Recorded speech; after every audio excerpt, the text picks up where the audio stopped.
Neno hili si hivyo. Mambo ni matatu.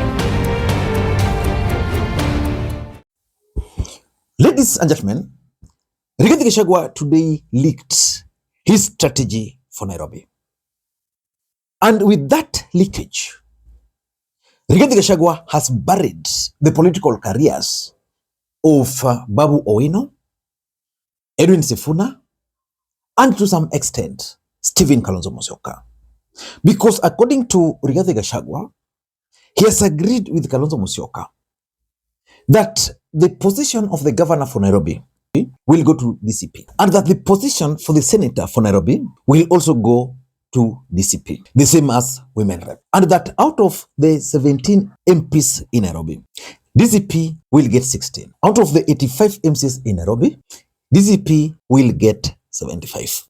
I want you guys to listen to Rigathi Gachagua before we proceed. DCP is a party for Nairobi, na hii ndio chanzo ya siasa yetu hapa Nairobi. Na sisi tumepangana vizuri na kiongozi wa Wiper ambaye ndiye amekuwa akisaidia ODM hapa Nairobi. Tumekubaliana kiti cha gavana kitachukuliwa na DCP.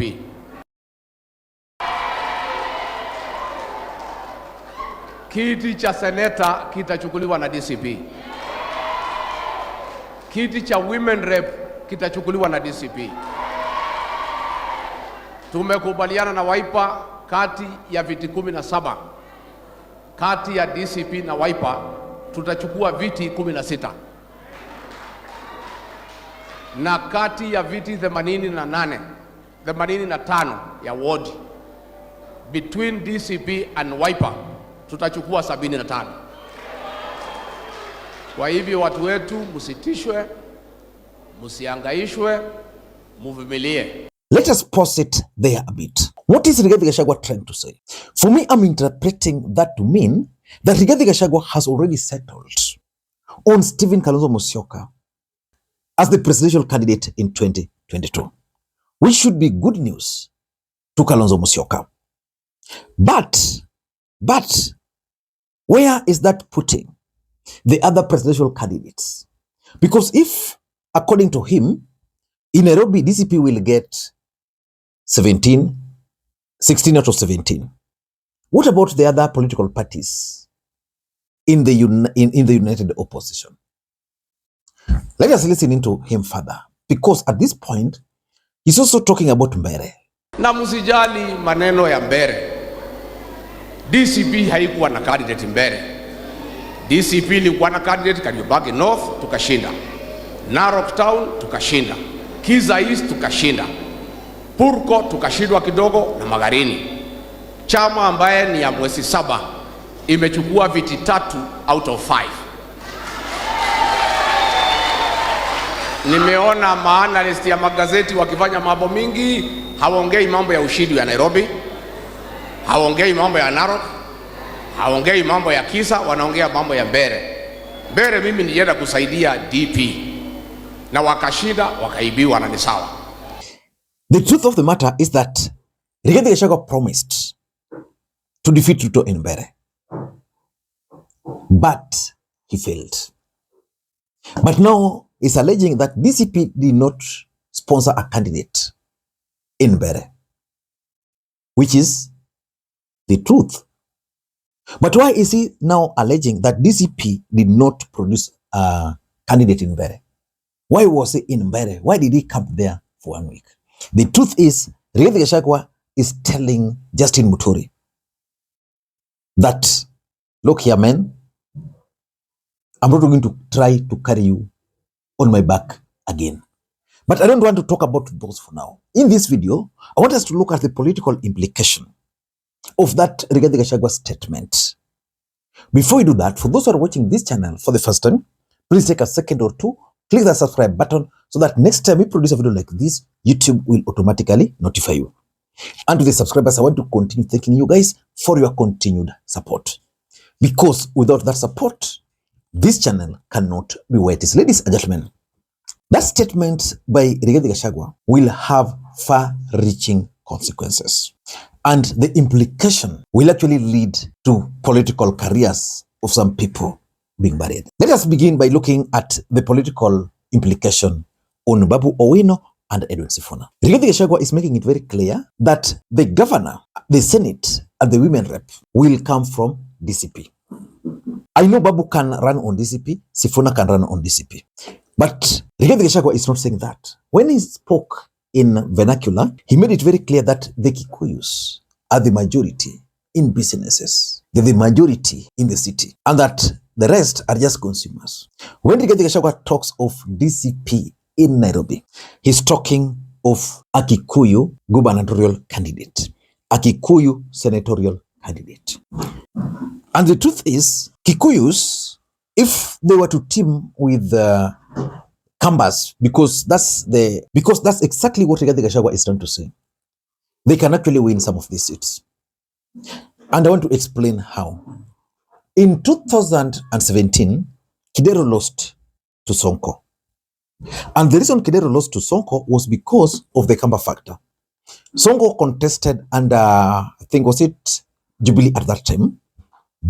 Then Kidero was in ODM. NASA, was it NASA or Azimio? NASA at that time. NASA was the majority. But Kidero had banked on the Kikuyus who ended up voting for Sonko, and they also banked on the Kambas because they were in Azimio. The Kambas in Azimio voted for Raila Odinga, but then they ended up voting for Sonko as one of their own. Which proves the point that if the Kambas and the Kikuyus can vote together, they can easily dominate most of these seats. But there's a political implication to that. Babu has been trying to bank on the support of the Kikuyu nation for him to win in Nairobi. And that's why he never even participated in the impeachment of Rigathi. The same to Edwin Sifuna, which means Babu Owino will now have to go back to the drawing board. Because the truth is, and Rigathi understands this, if, for example, Babu Owino were to run on a different political party, and Sakaja were to run as a governor, they'll split the Western Alliance vote. And that's how Gakoya, who is his candidate, will win. So I don't know what Babu and Sifuna are going to do, because I'm 100% sure that after this statement, they're also going to face serious resistance from the Western Alliance voting bloc. Number two, let us look at the implication on Kalonzo Musyoka. Kalonzo Musyoka is running for the presidency. And the truth of the matter is that politics is a game of numbers. Rigathi Gachagua is the perceived Mount Kenya kingpin. He has those numbers. But are Rigathi Gachagua's numbers real in Mount Kenya? If those numbers are real, can you explain to me, using a diagram, why he lost in Mbere? Why? Because let us now not talk about DCP. Let us now talk of united opposition, because the candidate there was their candidate. The implication of it is that Kalonzo is going to bank on the 5 million votes from the mountain. But we can't prove today that those votes are in the basket of Rigathi. What will happen tomorrow to Kalonzo if, for example, Matiangi were to run with the support of Uhuru Kenyatta and they compete in Mount Kenya? The truth is that statement is going to push Kalonzo Musyoka further from the rest of Kenyans, because Rigathi Gachagua's brand of politics is divisive. And I know most of other tribes will not be comfortable with Kalonzo just based on the statement which Rigathi made, because it's a known mutua shares, and the shares doesn't mean any other part, like Kikuyu. So if Kalonzo is not careful, he might lose the national appeal.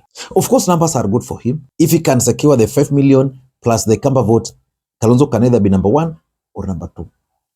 But I doubt if 2027 election will be won in the first round. And that's where now Kalonzo is going to find it very difficult, because assuming Rigathi shall have used him and achieved the 16 MPs in Nairobi and other parts of the country, because that's the calculation he has also in coastal region and other places. What will happen then?